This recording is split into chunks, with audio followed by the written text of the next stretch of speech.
রাজধানীতে অভিযান চালিয়ে 93 জন ছিনতাইকারীকে গ্রেপ্তার করেছে পুলিশ। সকালে ডিএমপির মিডিয়া সেন্টার এক প্রেস ব্রিফিংয়ে এ তথ্য জানান অতিরিক্ত police commissioner SM. Nazrul Islam. এ সময় তিনি বলেন, গত 24 ঘন্টায় 93 জন পেশাদার ছিনতাইকারীকে গ্রেপ্তার করেছে ঢাকা মেট্রোপলিটন পুলিশ।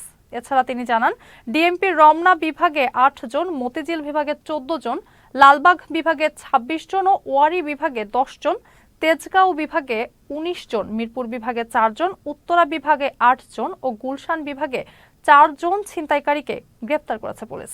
এ ঘটনায় তাদের বিরুদ্ধে আইনগত ব্যবস্থা প্রক্রিয়াধীন রয়েছে বলেও জানান তিনি।